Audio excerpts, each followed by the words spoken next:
All right, let's dive into some Dostoyevsky. Okay. Specifically, The Grand Inquisitor. This is a story within a story from the novel The Brothers Karamazov, and It's a good one. yeah, it's pretty mind-blowing stuff. Yeah, it really is. I think it's almost like Dostoevsky created this poem to kind of tackle some of the biggest questions out there about faith and freedom and just like the nature of power. Yeah. We're focusing on Ivan, one of the Karamazov brothers. Right. And he shares this poem with his very devout brother, Alyosha. It's basically a philosophical argument, but in like creative writing form. I like it.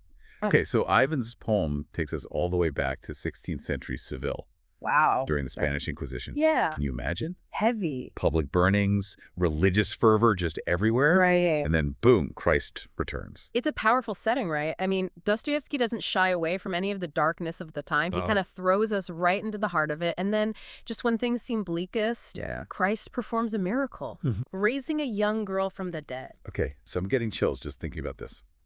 So this child, the only daughter of a prominent citizen, is being carried in a coffin. Right. The crowd is just desperate for a miracle. Of course. And Christ, without saying a word, brings her back to life. It's a classic Dostoevsky move, I think, highlighting the spiritual, but also the deeply human. Yeah. He captures that raw emotion of the crowd, the mixture of hope and awe, maybe even a little bit of fear. Yeah. But then right in the middle of this joyous chaos, the Cardinal Grand Inquisitor enters the scene. Oh, man, talk about a buzzkill. Right. Here's this figure, like immense power, radiating authority. Totally. And he represents, like, the church at its most dogmatic. And instead of, like, celebrating the miracle, he's furious. What's fascinating here is that, like, the Inquisitor's reaction, it reveals this deep fear, this fear of disruption. Yeah. This act of divine intervention just throws his carefully ordered world into chaos. Yeah. Think about it. If Christ can just, like, show up and perform miracles, what does that mean for the church's authority? It's like Christ is a wrench in the gears of the whole system. Exactly. Yeah. And so the Inquisitor does the unthinkable. Oh. He orders Christ arrested. Whoa, that's a serious power play. I know. Like arresting the very figure you claim to worship. Yeah. It's mind-boggling. It is, but it also sets the stage for this epic showdown Yeah. between faith and freedom and the role of authority. Here's where it gets really interesting. Okay. So the Inquisitor, he goes to Christ's prison cell. He does. And he launches into this monologue. He does. Arguing that Christ's emphasis on freedom was a huge mistake. Interesting. He believes that humanity is just inherently weak. Okay. And craves security above all else. Above all else. He even points back to the temptations in the wilderness as proof. Right. Do you remember those? Yeah, like bread and miracles and worldly power, all the things Christ rejected. Yeah, and the Inquisitor's argument is that those rejections were fatal. Yeah, he says, like, Christ should have just turned stones into bread. Oh, wow. Like, just met everyone's basic needs and gained their absolute devotion. Right. He thinks that, like, freedom is kind of meaningless if people are starving. If their basic needs aren't met. Yeah, exactly. It makes you wonder, though, would people really choose freedom over a guaranteed meal? Right. Even today you see it, right? Yeah. Think about people who take jobs that they hate. Right. Just to put food on the table. Yeah. Are they really free? It's a powerful question. Yeah. And Dostoevsky forces us to confront that, the Inquisitor believes that true happiness comes from giving up freedom in exchange for security. Interesting. He says people are just terrified of making choices, of bearing the burden of responsibility. Yeah. They just want someone to tell them. Tell them what to how to live, what to believe. Exactly. Like he's saying, let the church take care of the hard stuff. Yeah. We'll give you miracle, mystery, and authority. All we ask in return is your unquestioning obedience. It's a chilling thought. It's a very chilling thought, right? It is. But what's unsettling is that he's not like some cartoon villain. No. He genuinely believes he's acting in like humanity's best interests. Right. Even if it means twisting Christ's message into something completely unrecognizable. Totally. Like the ultimate hypocrisy. And powerful irony, right? Yeah. What makes it even more potent is that, like, throughout this whole rant, Christ remains silent. Such a powerful silence. Oh. What do you think it means? Oh, man. Like, is it judgment? Pity? Yeah. Or maybe, like, even forgiveness. It's left open to interpretation, Yeah. which I think adds to the complexity and the ambiguity. Yeah. It's like he's saying, you didn't, like, what does Christ's silence say to you? Oh, okay. And then, just when you think it can't get any more intense, we get to the ending. Okay. Christ, in response to all of these accusations, leans forward and gently kisses the Inquisitor on the lips. We talk about a mic drop moment. Yeah. Loaded symbol. How'd you make of that? Full of potential meanings, right? Yeah. I mean, is it an act of defiance? Yeah. Is it a final expression of love in the face of hate? Is it a silent rebuke? Yeah. A way of saying, like, you've missed the point entirely. Okay, so we've got this, like, epic philosophical showdown. Yeah. And then Dostoevsky kind of brings us back to the frame story, back to Ivan and Alyosha. And as you might expect, Alyosha had some pretty strong feelings about the poem. Of course he does. He interpreted it as a glorification of Christ. Okay. A testament to the power of love and forgiveness. Interesting, because, like, Ivan seems to have a much darker view, right? Yeah. Like, he suggests that there might be some truth to what the Inquisitor is saying. Right. It's not so simple as just, like, dismissing him as a crazy old man. No. Ivan's suggesting that figures like him have existed throughout history. Yeah. And continue to exist even today. Exactly. And that's where it starts to get really unsettling. Right. Because if that's true, then what does it say about us? Yeah. Are we all susceptible to this temptation? To choose the easy path. Yeah, of obedience over the difficult path of freedom. Right. That's a heavy question. It is. And one that kind of leads us right into the historical and philosophical context that shaped Dostoevsky's masterpiece. It's fascinating stuff. Totally. So Dostoevsky's own life, right? His own experiences. Yeah. He was a deeply religious man. Oh, yeah, but his faith wasn't, like, totally straightforward. Not straightforward at all. You could say his faith was forged in fire. Right. He really wrestled with doubt, questioned everything. I mean, his life was full of hardship, imprisonment, exile, poverty, all these things that definitely shaped his worldview. You can feel that in the Grand Inquisitor, right? Absolutely. That, like, tension between belief and doubt. Yeah. Like the allure of security and then the burden of freedom. Yeah. It's like he's working through all those issues right there on the page. Right. And then you've got the historical context, too. Oh, yeah. Like 19th century Russia. Yeah. They were going through some major upheavals. Big time. Calls for reform, clashes between traditional values and radical new ideas. They're kind of like what the Inquisitor's talking about, right? This, like, fear of change. Yeah. This desire for a strong authority to kind of, like, maintain order. Dostoevsky was living through a period where those exact questions were tearing society apart. Wow. The rise of nihilism, like this belief that life is meaningless. Right. Atheism, socialism. Yeah. All challenging the authority of both the church and the czar. So Dostoevsky was right there in the thick of it, like witnessing firsthand the dangers of both extremes. Absolutely. Like blind faith, but also like radical rejection of all authority. Yeah. And he saw the potential for both good and evil on each side of that argument. It's no wonder all those themes kind of found their way into the Grand Inquisitor. It makes sense, right? Totally. Okay, so we've got Dostoevsky's personal struggles. Yeah. This volatile political climate. Yeah. But what about philosophical influences? Oh, totally. Was he, like, engaging with other thinkers? Absolutely. Yeah. One of the big ones is Friedrich Nietzsche. Okay. This German philosopher famously declared that God is dead. Oh, wow. Explored all the implications of that for, like, morality and meaning in a world without a higher power. That's pretty radical. How did Dostoevsky, a man of faith, respond to ideas like that?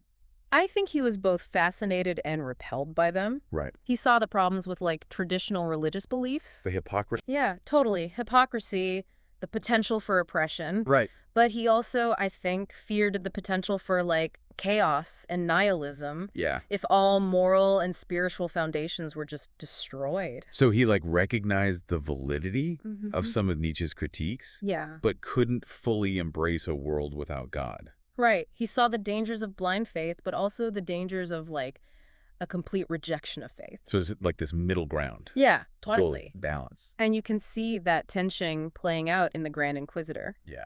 The Inquisitor himself embodies a kind of pragmatic atheism. Okay. He doesn't necessarily, believe in God, but he sees the need for, like, a godlike authority to kind of, like, control the masses. Are you saying that Dostoyevsky, like, through this character, is suggesting that we need to be controlled? I don't think it's that simple. Right. I mean, Dostoyevsky was a master at exploring multiple perspectives. Yeah. He wasn't advocating for, like, blind obedience, but he also wasn't naive about the potential consequences of, like, unfettered freedom. Right. You know, he understood that freedom can be both, like, exhilarating and terrifying. It's like he's presenting us with these two extreme options, right? Yeah, totally. Like total freedom and total control. Yeah. But the answer, the healthy balance, Is somewhere in between. right, somewhere in the middle. Right, and finding that balance is the challenge. It is. It requires us to be both critical thinkers Yeah. and compassionate human beings. Right. We need to be aware of the potential for abuse of power, Totally. but also recognize that, you know, some form of structure and guidance is necessary for, like, a functioning society. Okay, so we've got Dostoevsky's struggles with faith, Yeah. this turbulent 19th century Russia, Mm-hmm. the influence of thinkers like Nietzsche. Big influence. It's like all these forces are kind of swirling together, Yeah. creating this like incredibly rich and complex text. And what's amazing is those same forces are still at play today, yeah. just in different forms. Right.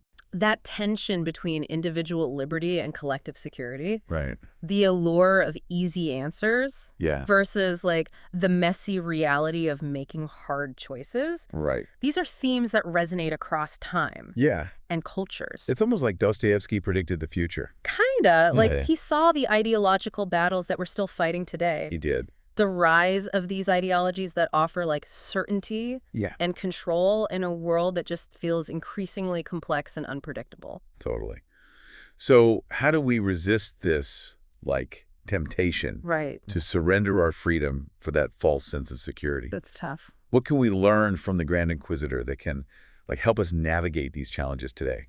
Well, I think one of the key takeaways is the importance of, like, critical thinking. Bring We it. need to be willing to question assumptions, Yes. challenge those in power, think for ourselves. Yeah. We can't just blindly accept, like, the narratives Right, that are right. being fed to us. Whether it's from the government. You know, the government, the media, Yeah.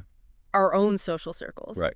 It's about recognizing that there are always multiple perspectives, Yeah. multiple interpretations. Be open-minded. Yeah, exactly. Yeah. And that requires a certain level of humility, I think. Sure. Like, be willing to admit that we don't have all the answers, Right. that we might be wrong. That's the foundation of true learning and growth. Exactly. Okay, so critical thinking, Yeah, open-mindedness, Yeah. humility. it's important. These are all, like, essential tools Yeah, to navigate the complexities of the world. yeah. But where does faith fit in?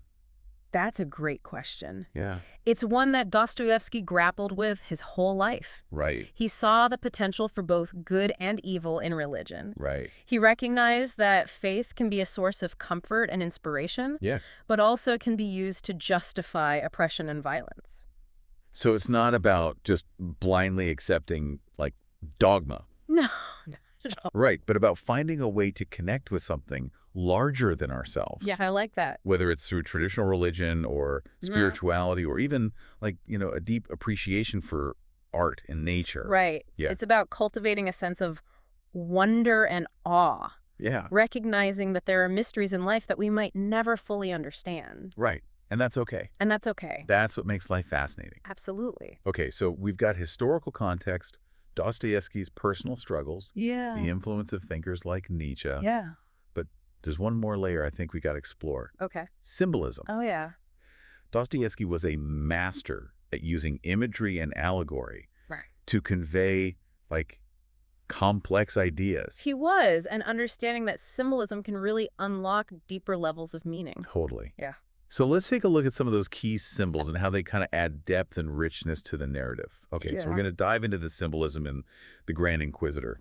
What stands out to you as, like, particularly powerful? Well, even just the setting itself, right? Seville. Yeah, Seville during the Inquisition. Okay. I mean, it's like this time and place of just, like, intense religious fervor, Yeah. but also, you know, cruelty and the suppression of dissent. It's almost like a physical manifestation What? of the Inquisitor's whole worldview, right? Absolutely.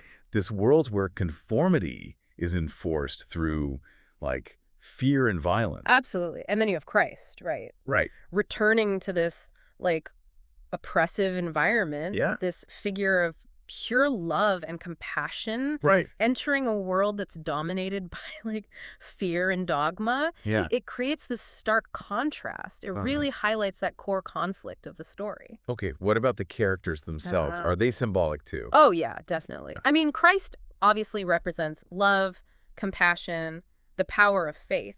He embodies this like radical acceptance and forgiveness, which makes his silence, in the face of the Inquisitor's accusations, even more striking. It's like he's refusing to engage on the Inquisitor's terms. Totally. Choosing to, like, embody a different way of being. Absolutely. Okay. And then you have the Inquisitor, right, who kind of represents, like, the forces of authority and pragmatism and even, like, this citadel atheism. Right. I mean, he's complex, He genuinely believes that he's, like, acting in humanity's best interests. Right. Even as he perpetuates, these systems of control and oppression. He's like a tragic figure, almost. Almost. Someone who's, like, lost sight. Yeah, of the true meaning. Yeah, of faith and love. Yeah. In this pursuit of order and security. And then you have, like, Alyosha representing this, like, more traditional unquestioning faith. Okay. And Ivan, who's embodying this spirit of doubt and rebellion. Right. So they're not just individuals, you get these archetypes,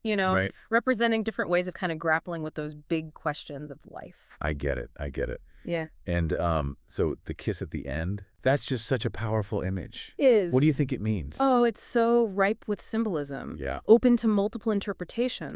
Some see it as an act of forgiveness. Right. Others see it as like a silent rebuke. Yeah. But to me, I think it really represents like the enduring power of love and compassion. Yeah. Even in the face of like hatred and oppression. It's like Christ is saying, like, I see you, I understand your pain, yeah, and I still love you. That's beautiful. Despite, like, everything. Yeah, I think that's one of the key takeaways, Yeah? from the Grand Inquisitor. What's that? This idea that love and compassion have the power to transcend even the deepest, like, divisions and disagreements. So we've got symbolism, we've got historical context, we've got all this philosophical depth. Yeah. But, like, how does it connect to the listener today? Right.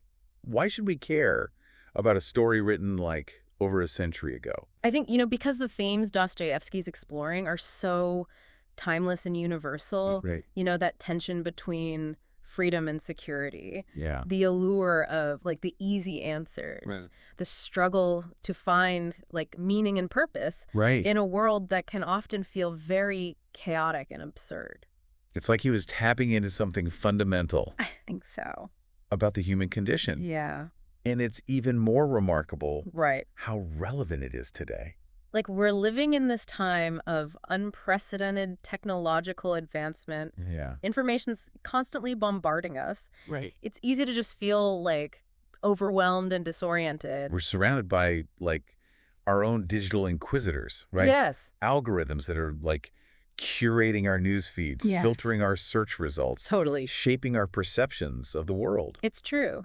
And that temptation is strong, To just surrender. To surrender. Their critical thinking. Yeah, let the algorithms make the decisions. Right, we crave the simplicity. Yeah. The certainty. In a world that just feels so complex. Right. And unpredictable. So how do we resist that temptation? It's not easy. No. But I think one of the most important things is to, like, cultivate a healthy skepticism. Okay. Question everything. Don't just accept what you're told. Exactly. Whether it's from, like, the media, social media, even authority figures that you trust. It's about being willing to do the work. Yeah, the hard work. To think critically. Seek out diverse perspectives. Right. Form your own conclusions. Right. And remembering that true freedom isn't just about having choices, right? Right. It's about, like, the ability to make informed choices. Yeah, to think for yourself. To live a life that's, like, aligned with your values. Absolutely. So as we're wrapping up this deep dive into the Grand Inquisitor. It's been a journey. What's the one thing you want to leave our listeners with?